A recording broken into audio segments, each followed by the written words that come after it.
Édition spéciale Système solaire.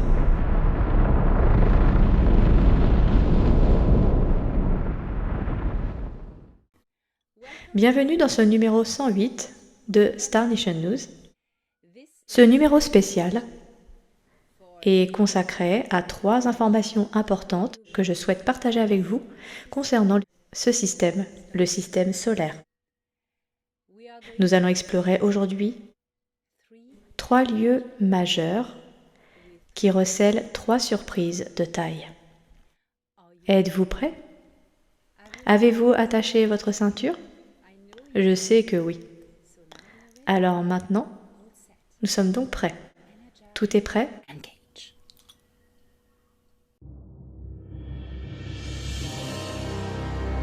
Fédération galactique des mondes.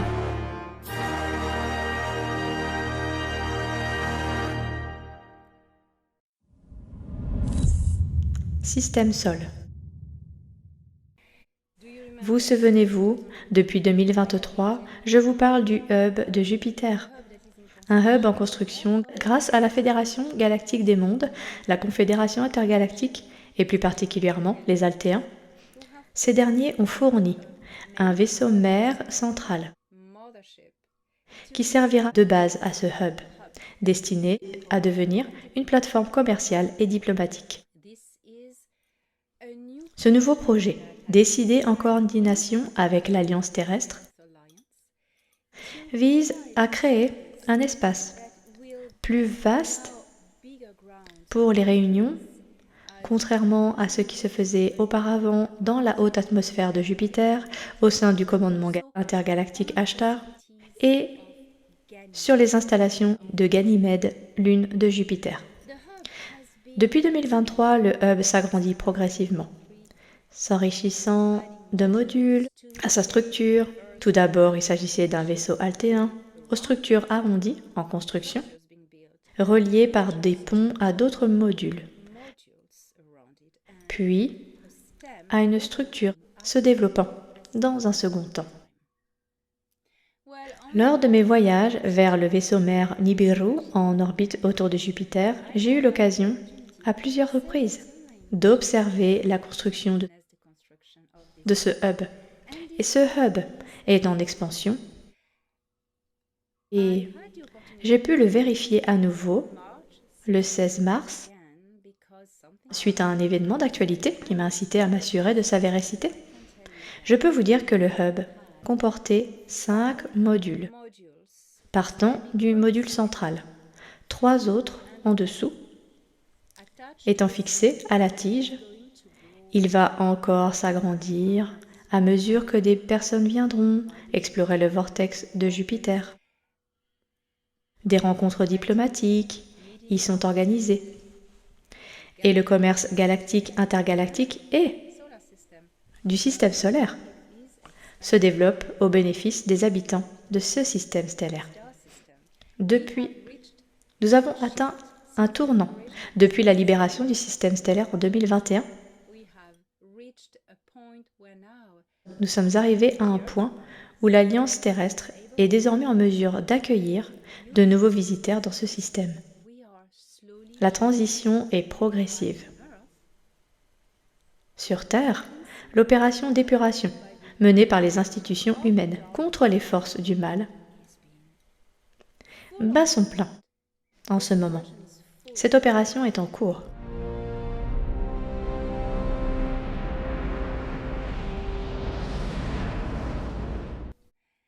Mais je souhaite vous parler, plus précisément, des informations récentes concernant le hub de Jupiter. Le 14 mars 2026, un astronome amateur, utilisant le télescope Canary 4, pointé vers Jupiter, a capturé une image surprenante, un objet inhabituel, visible à proximité de la planète, qui ne ressemblait pas à un satellite typique. Il a été confirmé qu'il ne s'agissait pas d'un artefact, mais bien d'un objet réel, présent sur chaque image.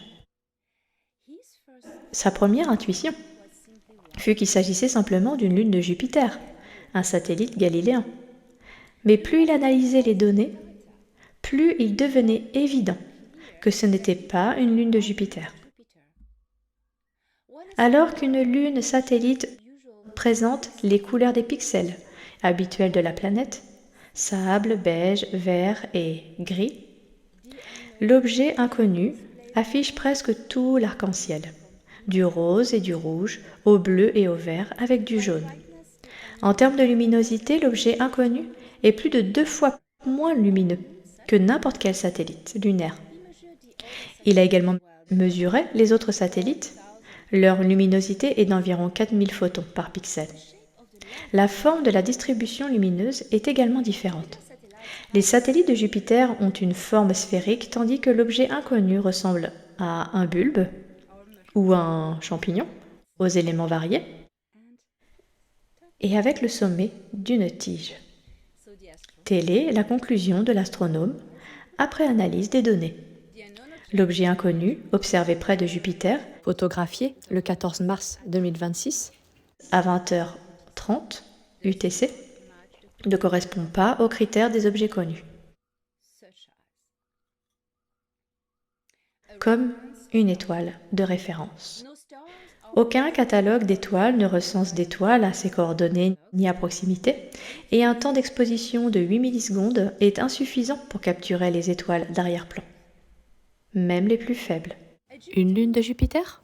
Et son profil de luminosité et sa forme ne correspondent pas à ceux des satellites de la planète rouge. Un astéroïde ? Il faudrait qu'il soit exceptionnellement gros pour produire un tel profil lumineux avec un temps d'exposition de seulement 8 millisecondes.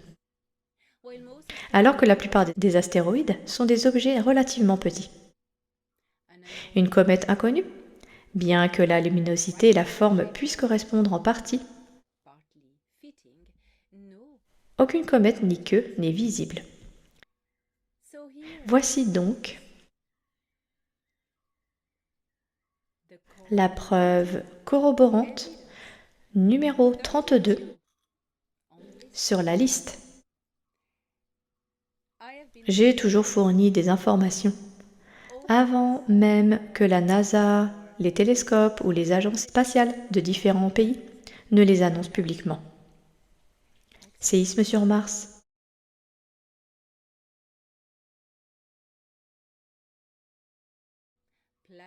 Nombre de planètes autour d'Alpha Centauri. Réchauffement des pôles de Neptune. Phénomène souterrain sur Vénus. Et maintenant, le hub. Et bien d'autres choses encore. Je vous invite donc à consulter ce lien.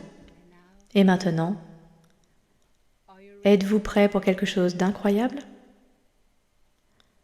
Je vous emmène sur Mars. Que sait-on actuellement des atterrissages sur Mars et du projet d'y établir des colonies avec SpaceX, notamment ? Ce n'est qu'une façade qui dissimule de nombreux projets secrets. Il existe déjà des colonies sur Mars. Si vous avez suivi mes informations, vous savez déjà qu'il n'y a pas que des colonies humaines, mais aussi des Alpha Centauriens. La Fédération galactique des mondes y est présente et un programme de terraformation est en cours. J'avais annoncé que Mars avait des couleurs différentes. Ce n'est pas une planète rouge comme le montre la NASA. La terraformation a déjà fait apparaître du vert et du bleu, ainsi que de vastes étendues de végétation. Mars possède une atmosphère. J'ai eu l'occasion de le constater moi-même. Mais je souhaite attirer votre attention sur une vidéo secrète qui m'a été envoyée. Merci à la personne qui m'a fait part de cela. La conquête de ce système stellaire par les humains de la Terre est bien plus ancien qu'on ne le pense.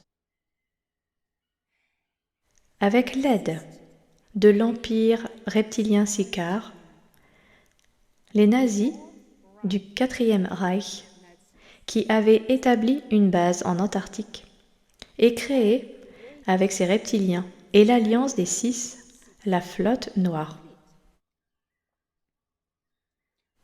avait déjà accès à l'exotechnologie. En 1942, on trouve des traces de nazis ayant atterri sur la Lune, puis sur Mars, peu après. C'est ainsi qu'est né Aries Prime, la tristement célèbre station martienne.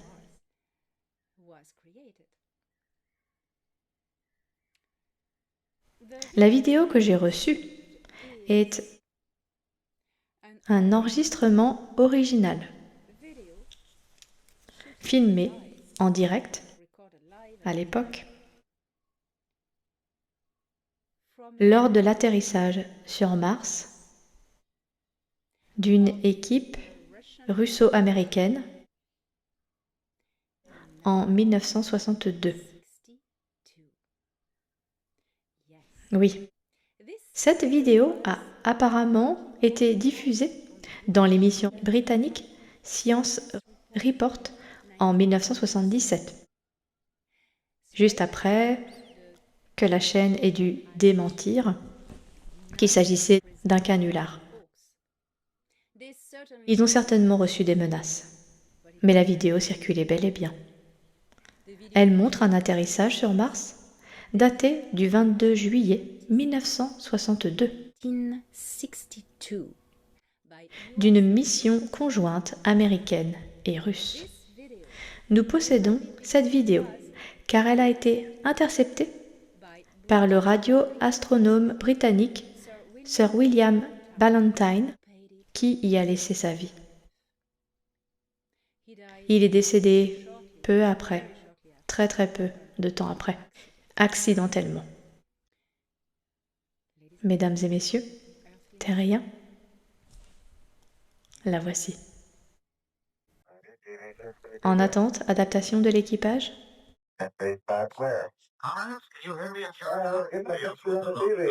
Nous avons une image d'ici.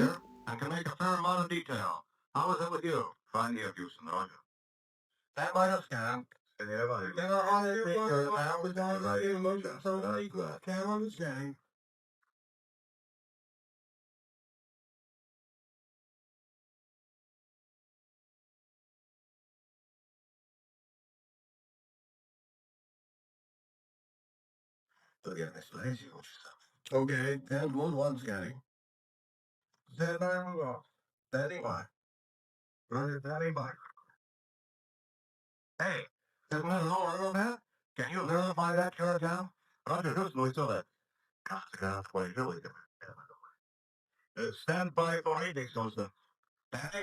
Cap à 1 km/h depuis le sud-ouest. Vitesse 20, 23 mètres/heure. Pression atmosphérique 7 sur 7, plus de 7. Pression atmosphérique 7 sur 7, plus de 7. C'est haut les gars, c'est haut. C'est bon, vous allez bien? Vous avez remarqué quelque chose? Attendez, les équipes adaptent, attendez. Nous sommes toujours dans Majesticity. Alléluia.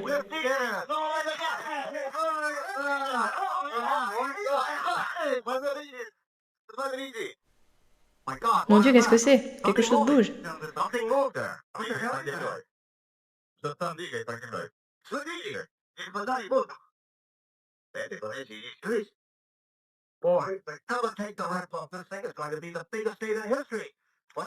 Le plus grand état de l'histoire, le 22 mai 1962. Nous sommes sur cette planète et la vie est là.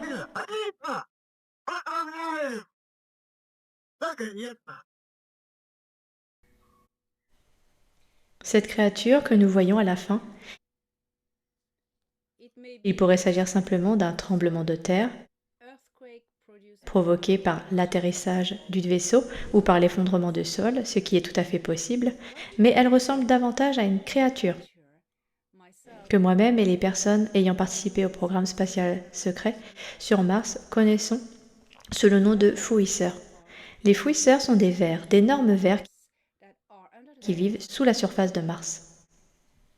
Ce sont des créatures intelligentes, ce sont des espèces indigènes qui ont inspiré les vers des sables du film Dune.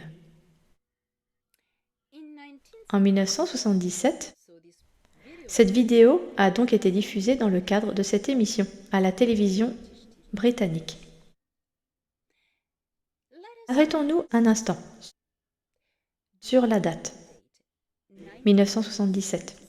Date de sortie de cette vidéo.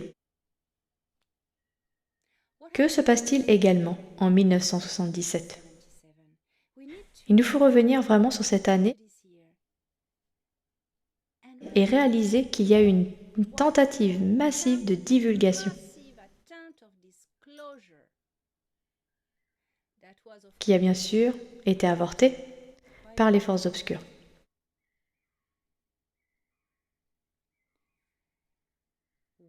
Que s'est-il passé en 1977 ?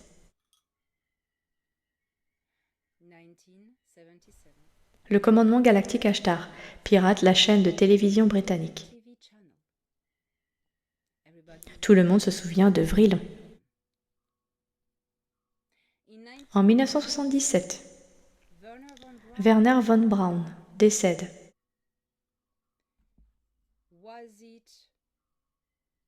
Est-ce que cela a permis une divulgation plus libre et plus massive ? 1977. Le signal WOW est reçu par le télescope Ohio Big Ear. Il s'agit d'une impulsion radio à bande étroite de 72 secondes, provenant de la région du Sagittaire, au centre de la galaxie.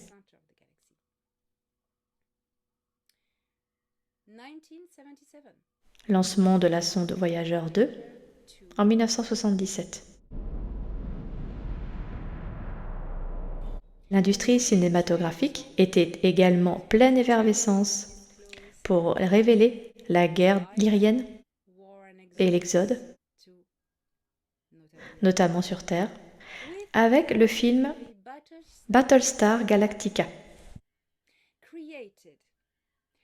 créé avec l'aide des services de renseignement naval américains et de Leslie Stevens, le général Leslie Stevens, qui a également créé Star Trek et a travaillé en étroite collaboration avec Gene Roddenberry. La même année sort également Rencontre du troisième type et, de surcroît, Star Wars. 1977 fut une tentative massive de divulgation. En 2027, sera-t-elle une tentative de divulgation réussie ? Attachez bien votre ceinture parce que on ne sait jamais.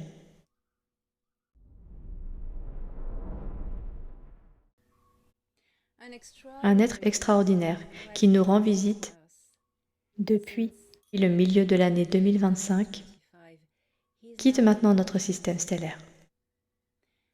Cet extraordinaire explorateur interstellaire n'est autre que 3I Atlas. Un être que j'ai décrit comme une conscience plasmique plus ancienne que ce système stellaire, plus ancienne même que cette galaxie, provenant d'autres galaxies.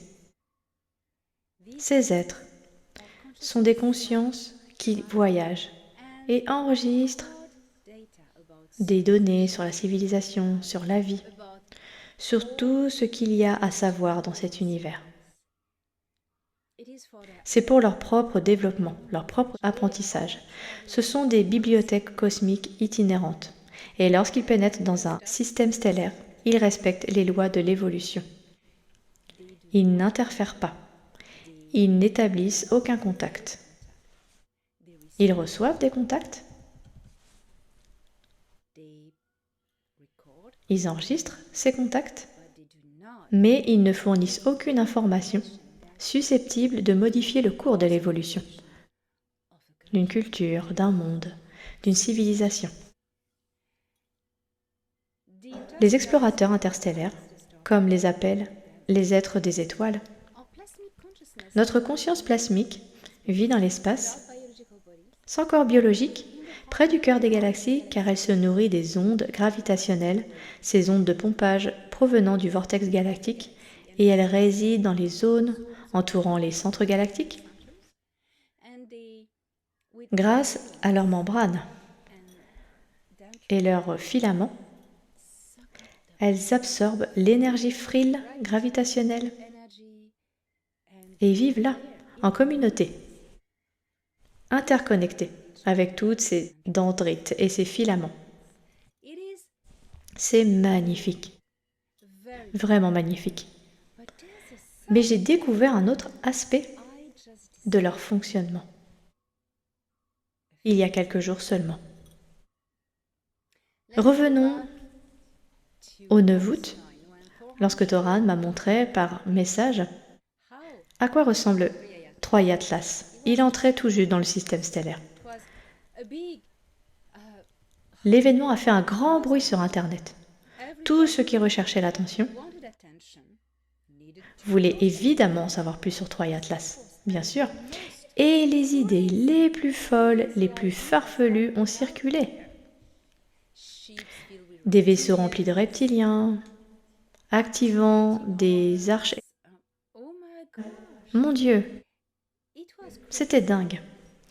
Si Troy Atlas a activé quelque chose, je pense que c'est le potentiel humain à inventer des histoires, à capter l'attention. Incroyable. Cet être n'est qu'un sage, ancien, sous forme de conscience vivante, enchevêtré dans du plasma. Le plasma est un gaz polarisé, chargé électriquement, donc une impulsion, et capable d'intriquer la conscience. Toran me l'a montré le 9 août sous la forme d'un oblong en pierre enveloppé d'une brume holographique qui faisait office d'écran. Bien sûr que oui. Il a visité notre système stellaire. Le 3 octobre 2025, quelques mois plus tard, Prince Ea m'a invité à aller rencontrer Troy Atlas. Nous sommes donc allés sur Mars en récupérant notre ami Jenan, car Troy Atlas se trouvait alors à proximité de Mars, de passage. Quand je dis passer, c'était assez loin.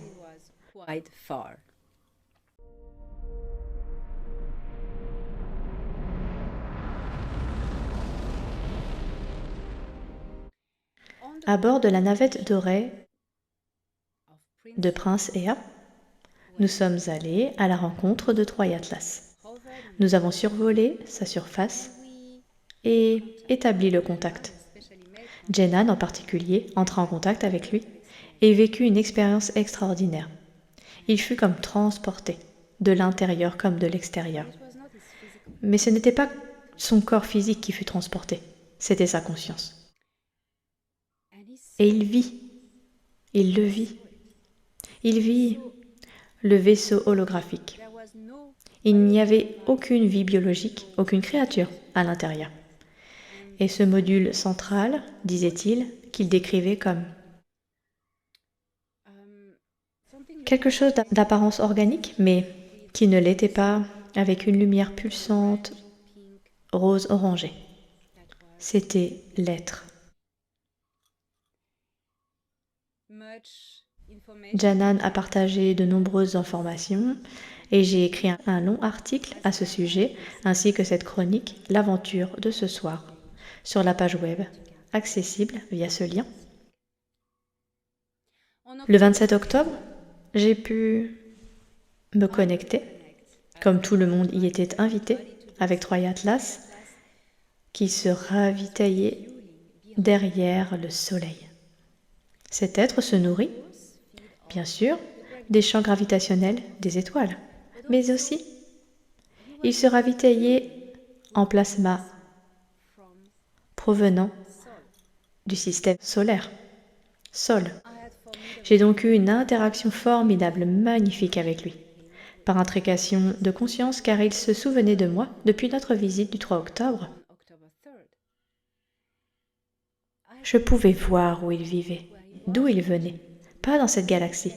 Il vient d'une autre galaxie lointaine, et je pouvais voir le champ environnant, le centre de cette galaxie, avec tous les autres comme lui, comme des méduses plasmiques géantes, avec des filaments, s'entremêlant les uns aux autres, comme un incroyable réseau de créatures plasmiques flottantes.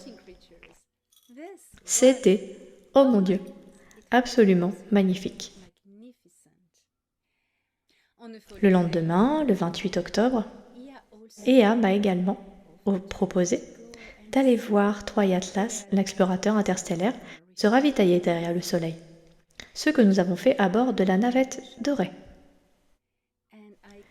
Je pouvais le voir, brillant, luisant, palpitant, se rechargeant.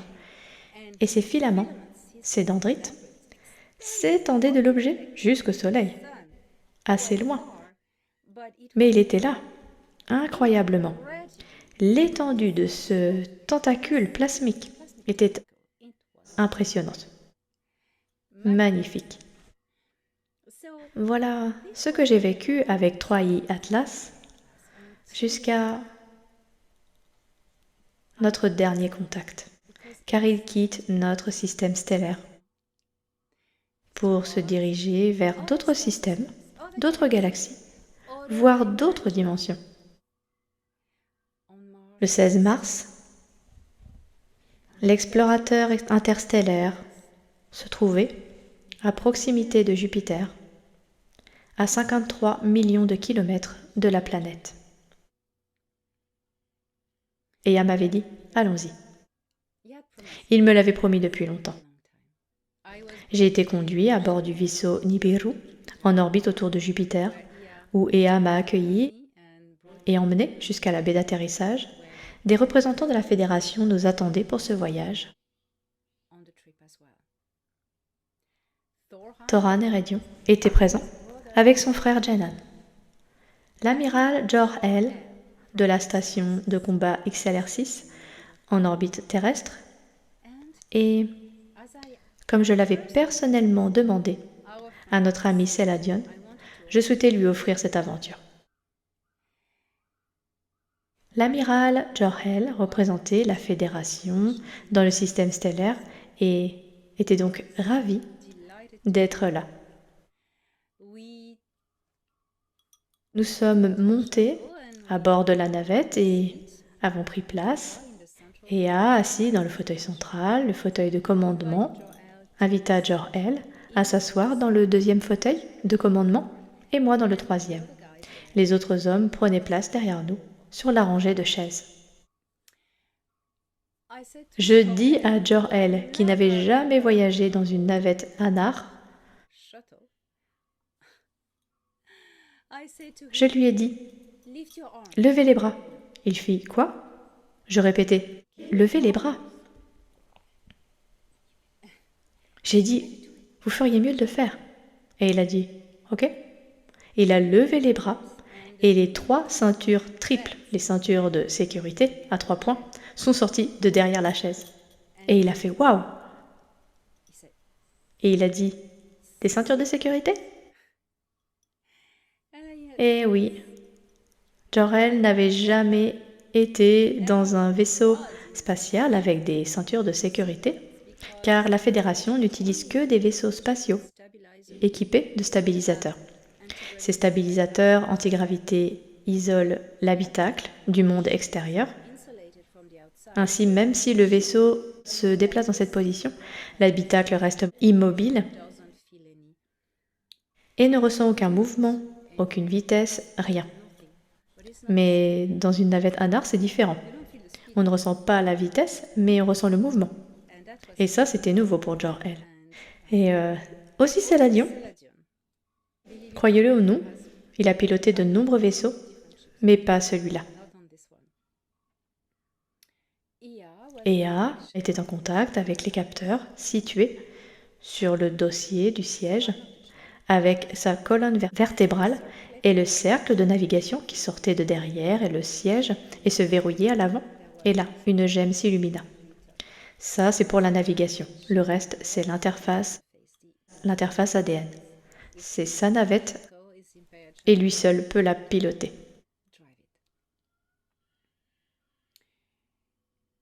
Je voulais jeter un œil au hub car je venais de tomber sur un article concernant le télescope du Grand Canari.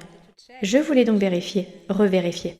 Et effectivement, il y avait 5 modules en haut et d'autres bâtiments en bas, visibles sur la photo du télescope en arrière-plan.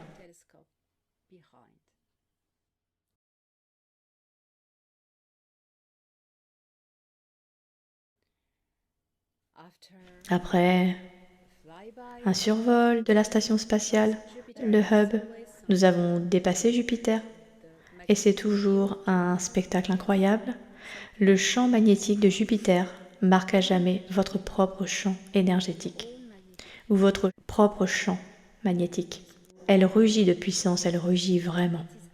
On l'entend presque dans sa tête quand on passe à côté. C'est incroyable. Et voilà, nous avons enfin aperçu le Troy Atlas en approchant.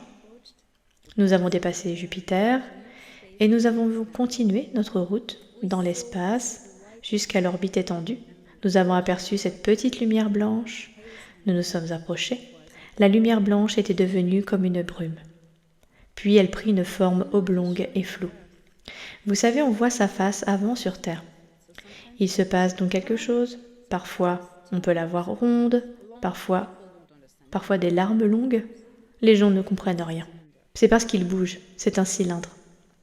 L'extérieur est un peu grossièrement sculpté. Mais c'est un cylindre. À notre approche, Ea coupa les commandes du vaisseau.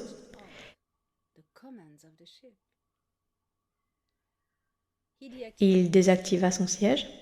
Le cercle s'est remis en place, rétracté. Les ceintures de sécurité se sont désactivées également. J'ai demandé « Que se passe-t-il » Il a répondu « Désormais, l'explorateur interstellaire prend les commandes de la navette et la ramène à lui. » Waouh! Quelle confiance vous avez en ce moment. Parce que vous êtes dans l'espace. En dehors des murs, c'est la mort. Alors, vous vous dites juste « Ok, on fait confiance. » Bien sûr que nous faisons confiance à l'explorateur interstellaire. Bien sûr que nous lui faisons confiance. Il n'y avait aucun doute là-dessus. Et j'ai entendu une voix juste derrière moi. C'était Céladion, qui s'était levé de son fauteuil et s'exclamait « Waouh, c'est incroyable !» Et j'ai dit « Cél, retourne à ta chaise. » Nous n'y sommes pas encore. Et même Ea lui a dit « Retourne t'asseoir, jeune homme. » Et Céladion « Non, tout va bien. » Il me parlait et j'étais là genre... Et bien sûr, Céladion a dit « Oh, je n'avais jamais vu ça. Je veux le voir de près. » C'est formidable de le voir d'aussi près. Et Ea lui dit « Tu le verras de bien plus près que tu ne le crois, mon enfant. » Et Céladion n'a pas l'habitude qu'Ea appelle tout le monde, chaque humain, mon enfant. Alors, il a dit « D'accord. » Et à ce moment-là, la navette est arrivée au sommet et s'est posée. Et le choc! Quel choc! Le vaisseau tout entier trembla. Et bien sûr, Céladion tomba à terre, s'agrippa au siège d'Ea, mais ne peut plus le retenir et roula sur le sol. Et là, je me suis dit... Puis, on s'est retrouvés bloqués sur Troy Atlas. Waouh! Ea se leva et nous invita à faire de même. Il laissa Céladion se relever seul, tout seul. Et même Jenan, assis à sa place, disait à Céladion « ne sois pas si bête. » Jenan est très sérieux.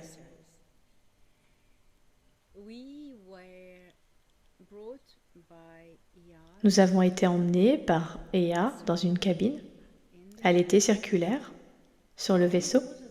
Sur les murs de cette pièce, il y avait des combinaisons spatiales aux couleurs de l'Empire Anar, vertes et dorées.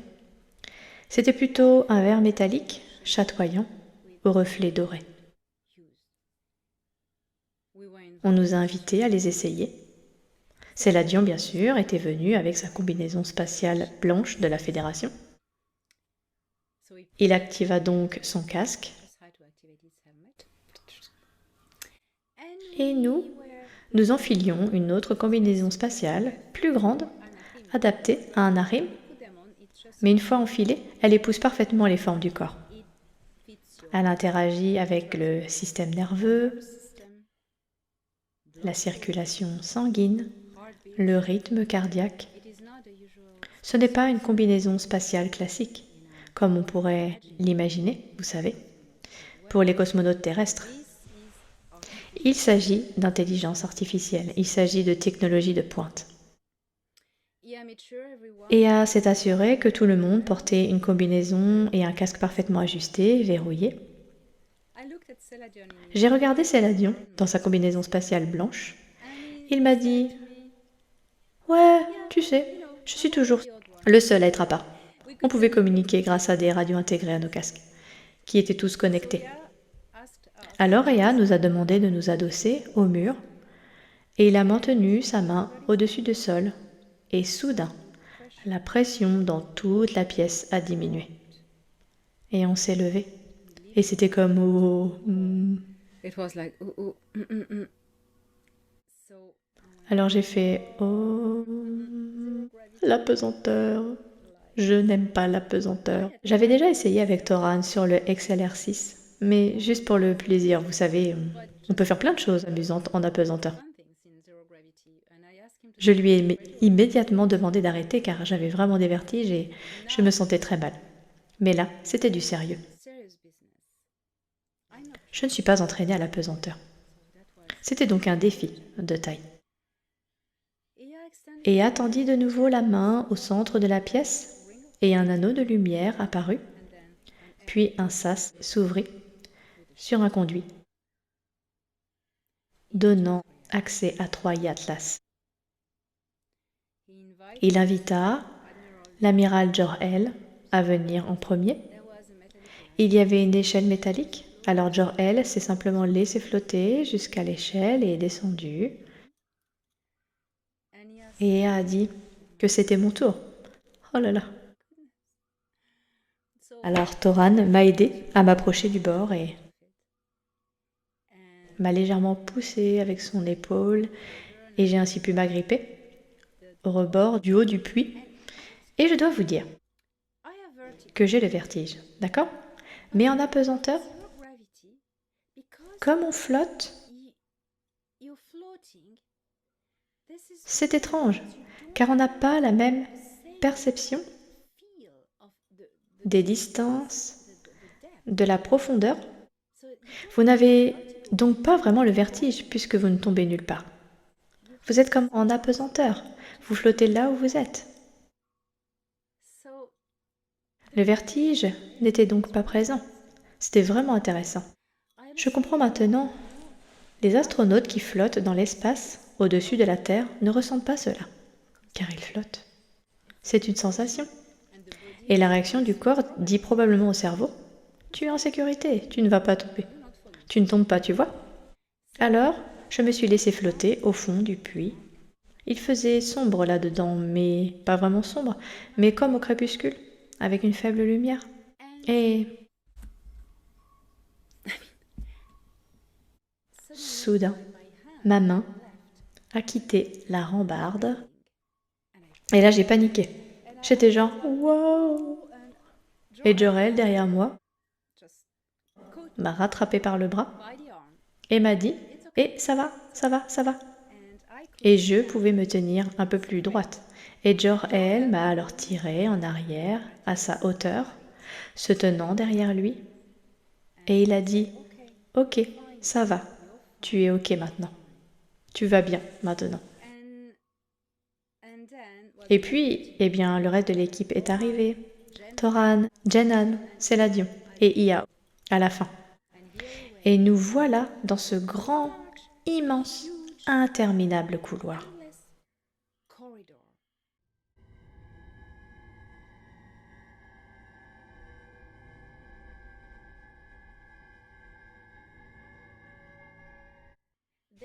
Des bâtiments se dressaient autour, mais la faible lumière nous empêchait de les distinguer.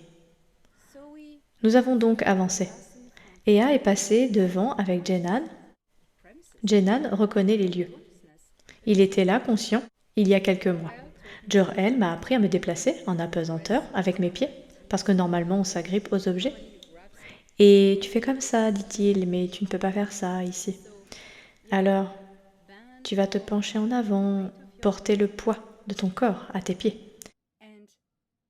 et faire de petits sauts, comme des petits sauts, pas en rebondissant, comme ça, mais juste comme ça. Et il a dit, je suis au-dessus de toi et je veille à ce que tu ne te soulèves pas et ne t'abaisses pas. D'accord ? Mais c'était vraiment difficile, très difficile, car je ne pouvais pas contrôler la vitesse. Et je devais attendre que le pied suivant touche le sol pour faire le mouvement. Un vrai cauchemar, un cauchemar. Et je commençais à avoir la nausée.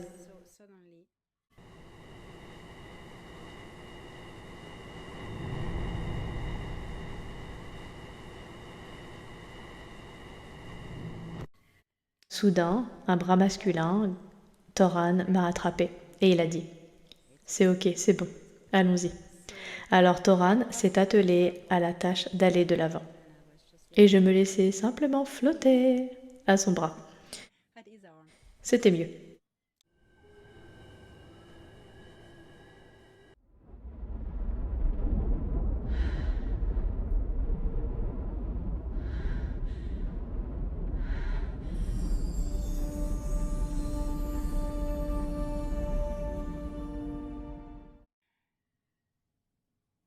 Céladion, bien sûr, était à l'arrière. Comme d'habitude, si vous avez lu Koldas, vous savez ce qu'il fait. Il touche à tout. Et il essaie de toucher et de sonder tout ce qui dépassait. C'était très grand. Il partait donc de l'autre côté. C'était comme une matière vitreuse. C'était sombre mais vitreux. Ce n'était pas aussi lumineux que Jenan nous l'avait décrit. Mais peut-être que ça s'illumine à un moment donné. Et j'ai dit à Céladion, « Cél, arrête de tout toucher. » Il a dit, « Non, non, ça va, ça va. » J'ai dit, « Je crois que c'est un être vivant. » Nous sommes à l'intérieur d'un être vivant. Et Céladion dit, « Non, non, non, c'est de la pierre, regarde, c'est de la pierre. » Et à ce moment-là, une vibration est passée du fond du tunnel à un bruit sec. Et on s'est dit, « Waouh !» J'ai dit, Céladion, bravo. Maintenant, ne touche à rien. Et il a dit, d'accord, oui maman, on a toujours cette même blague. Au bout du tunnel, il y avait une lumière. Oui. Il y avait, au bout du tunnel, il y avait de la lumière, bleuâtre, pulsante et vibrante. Nous nous dirigeons vers elle. Cela a pris un certain temps, car c'était très grand, très long. On pouvait apercevoir sur les côtés des ouvertures donnant sur d'autres structures. À mesure que nous nous approchions de la lumière, ses couleurs changeaient. C'était plutôt rose-orangé. C'était l'être plasmique. C'était lui.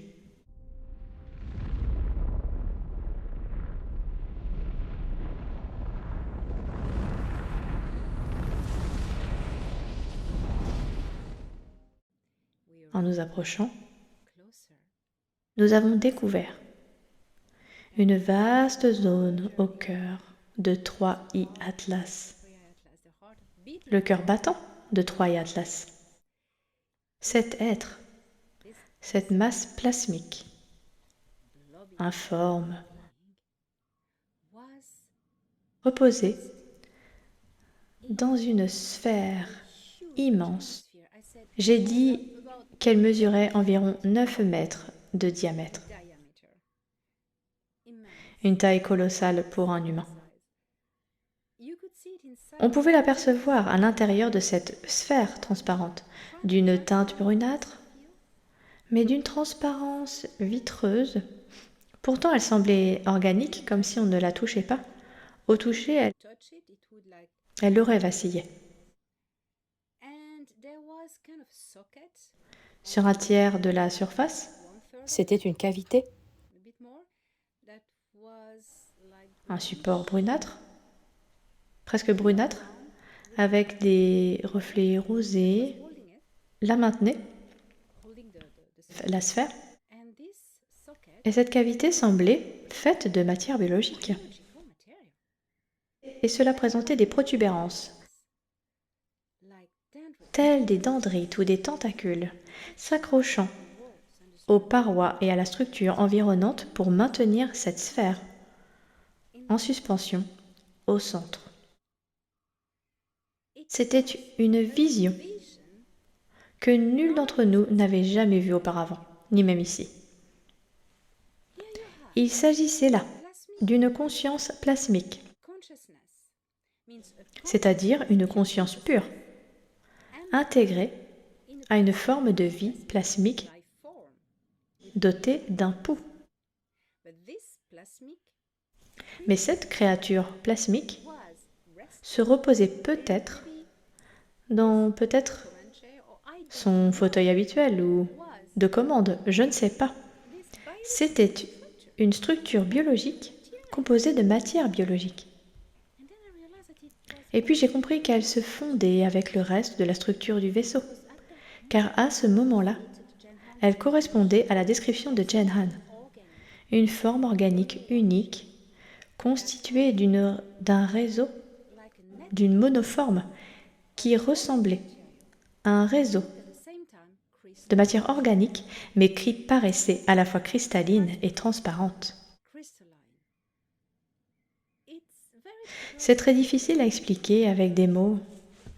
C'était une forme de vie dont je n'avais jamais entendu parler, ni que je n'avais vu auparavant. J'avais conscience de cette conscience plasmique flottant dans l'espace, prenant la forme d'une méduse la plupart du temps. C'est un peu ça. Mais enfermée dans une enveloppe biologique, comme un coquillage biologique. Vous avez la créature à l'intérieur et la coquille, qui permet de la transporter. Et disons, prenons par exemple un coquillage ou un escargot. Vous avez la coquille extérieure, la pierre dure, c'est-à-dire le réceptacle de la pierre de Troie Atlas, et à l'intérieur, il y a la créature biologique. Dans Troie Atlas, c'est tout l'intérieur, les parois et le cœur central. Cette sphère instable avec son orbite biologique, comme une paupière et des dendrites qui fusionnent avec le vaisseau. Voilà la créature biologique. Et cette créature biologique est habitée par une âme. Et qu'est-ce que cette âme? C'est la conscience plasmique, l'être véritable. Oh, oui, c'était le cas. Et nous pouvions voir ces pulsations dans la sphère, à 9 mètres de diamètre, au niveau de son œil. Il était immense, et il était magnifique. Jen Han s'est mis à pleurer, je pouvais lire l'émotion sur son visage, en renouant le contact avec lui. Et j'aurais aimé qu'il n'y ait pas d'apesanteur, parce que j'aurais voulu lui prendre le bras. Vous comprenez? Il renouait le contact avec cet être. Et il nous a dit qu'il allait transmettre à chacun de nous la connaissance dont nous aurions besoin pour nos missions personnelles. Alors nous nous sommes approchés et nous avons mis tous nos mains. Même Ea a été émue. Nous ne l'avons pas touché alors qu'il était là, devant nous. Nous avons fermé les yeux. Un puissant éclair de lumière nous a alors envahis, comme des stroboscopes. des symboles codés, tout ce qu'il avait téléchargé dans nos consciences. Jenan nous a expliqué que ces messages, ces informations, se manifesteraient à un moment précis dans notre vie, lorsque nous en aurions besoin. Et lorsque nous avons ouvert les yeux, une onde lumineuse, forte et puissante, émanait de l'être, qui rayonnait au-delà de son enveloppe. Il émergeait. Et il était là, et nous avons tous, stupéfaits, flotté en arrière.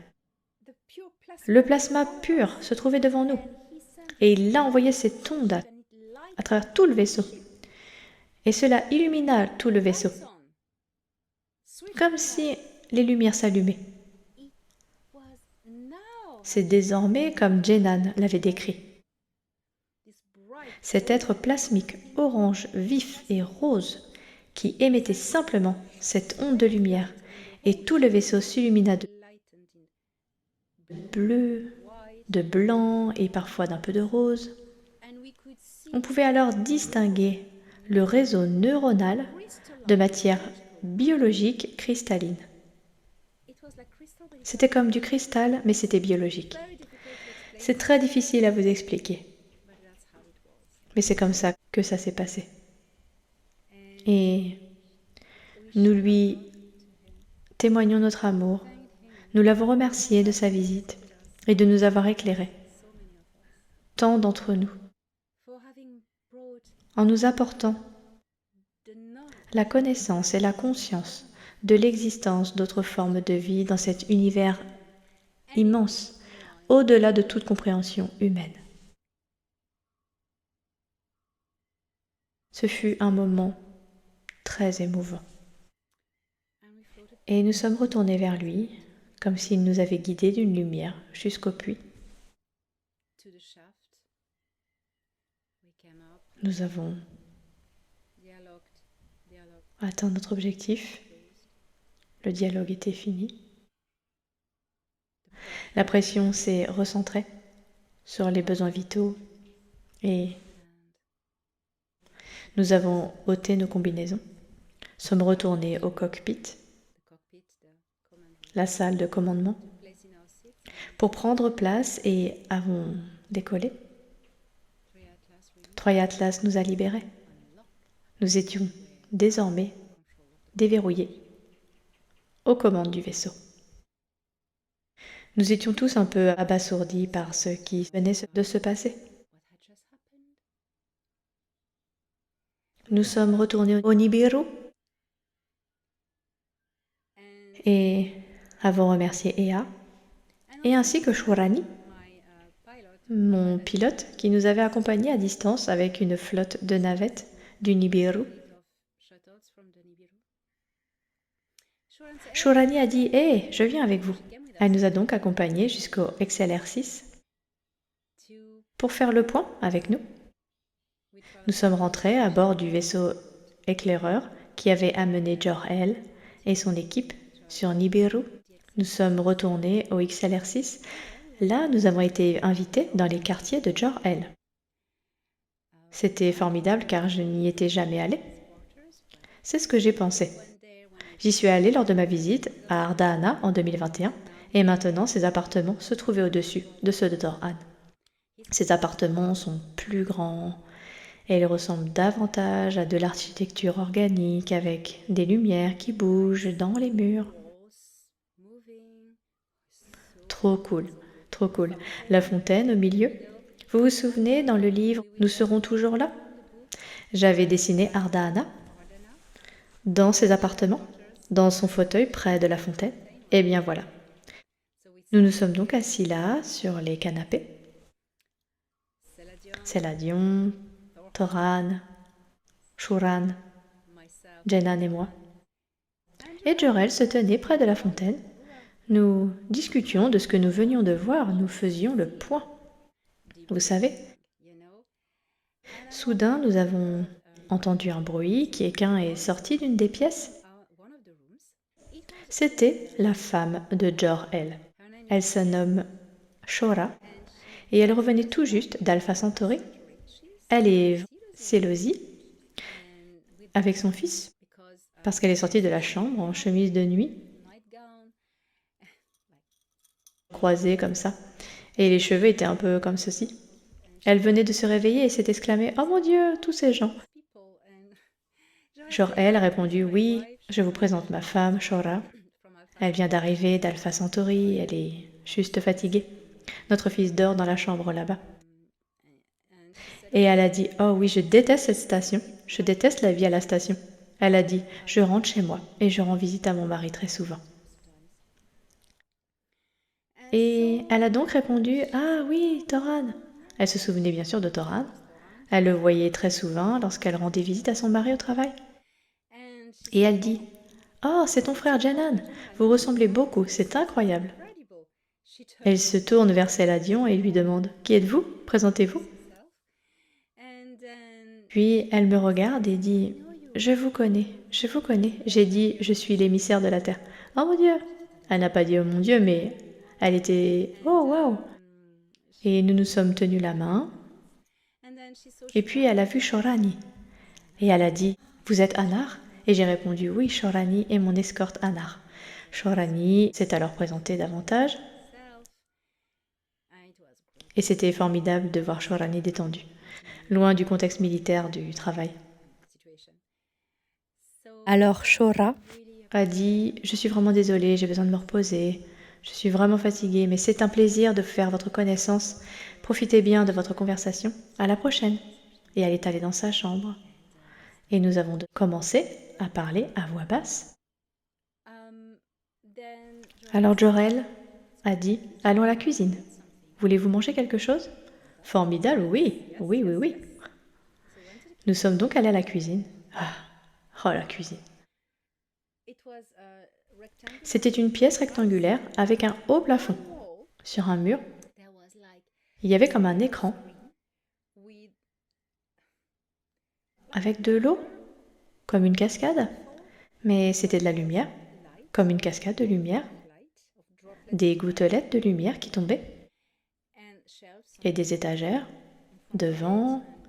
Et il y avait des éléments de cuisine au centre, une table rectangulaire aux angles arrondis, d'un gris clair, tout était d'un gris clair, formant un ensemble harmonieux. Alors Jor-El a posé sa main au-dessus de tapis sur la table, des tapis rectangulaires, comme ceux qu'on utilise pour poser ses assiettes, et c'était intégré. Et chaque fois qu'il survolait la table avec sa main, un siège apparaît en dessous, comme un tabouret de bar. Alors on s'est assis là, et Toran l'a rejoint pour cuisiner quelque chose. C'est la vie à la base, vous savez. Ils sont tous amis, quel que soit leur grade. Ils cuisinent ensemble. Ils vont prendre un verre ensemble. Ah oui, j'avais eu du houlat bleu, évidemment. On nous a servi à boire. C'était vraiment bien. J'étais très fatiguée. À ce moment-là, le trajet entier a duré 8 heures. J'étais vraiment épuisée à la fin, quand ils m'ont ramenée. Peu importe. Qu'avons-nous mangé?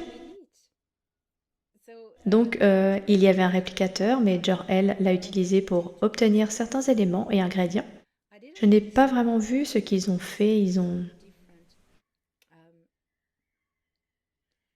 mélangé une sorte de purée de différentes couleurs et ils l'ont ensuite mise dans un appareil. Je ne sais pas si c'est un four ou quelque chose comme ça. Et cela a donné des petits pains. Oui, pas vraiment. Je ne sais pas comment l'expliquer mieux. Et c'était très bon. C'était sucré, très bon. Alors on a mangé cela en buvant nos boissons et en discutant, en continuant à parler de ce que l'on avait vu. J'avais des informations. Jenan, j'étais assise à côté de Jenan et on parlait de nos projets avec Dan, des expériences scientifiques, etc. J'ai dit comment se déroule la terraformation. Et Jenan a dit « Ah oui, on a trouvé des aquifères, vous savez, des aquifères souterrains sur Mars. Il y a beaucoup d'eau sur Mars. Il y a des lacs souterrains, immenses et très profonds, mais on en a trouvé aussi à la surface. Nous les avons donc activés, nous avons foré, et nous avons amené l'eau à l'extérieur, là où se trouvaient les lits de rivières, créant ainsi à nouveau des sources. Et cela va nous aider à accélérer la tendance à la création de pluie par l'atmosphère. J'étais fascinée par ces informations. Nous avons continué à discuter et je me sentais vraiment fatiguée. Shurani était enthousiaste. Elle était si heureuse d'être là. Et j'ai dit, je suis désolée, je dois retourner sur Terre et j'ai des choses à faire et je suis tellement fatiguée. Toran a donc dit, ouais, c'est très bien. Je t'amène à la zone d'atterrissage. J'ai dit au revoir à tout le monde et j'ai salué Jor-El une dernière fois de ma part, ainsi que sa charmante épouse. Et Shura. À bientôt sur le Nibiru. Seladion, tiens-toi bien. Janan, on aura des contacts prochainement pour des échanges scientifiques. Et Amiral Jor-El, merci pour tout. Je suis sortie et Toran m'a ramenée à la baie d'atterrissage. Nous avons pris un vaisseau éclaireur. Il m'a ramenée en orbite terrestre et m'a téléportée chez moi. Et je me suis couchée, avec la tête remplie de souvenirs incroyables, absolument incroyables. Troya Atlas quitte ce système stellaire. Nous lui souhaitons tous un bon voyage et un adieu, car nous ne reviendrons jamais 2 fois au même endroit. Nous le remercions pour la bénédiction de sa présence et pour la connaissance et la conscience qu'il nous a tous transmis. Adieu, Troya Atlas.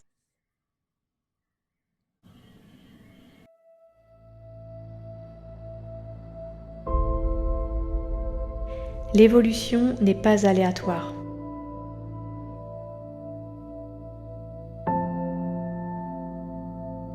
C'est une conversation entre le fini et l'infini.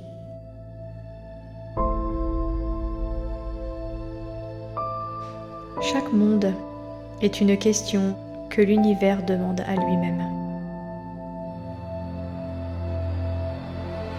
Les soleils ne sont pas simplement des orbes brûlants,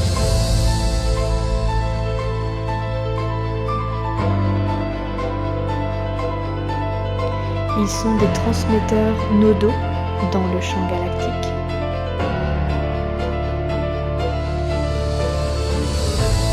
Échangeant l'information à travers des filaments de plasma qui s'étendent dans l'espace interstellaire.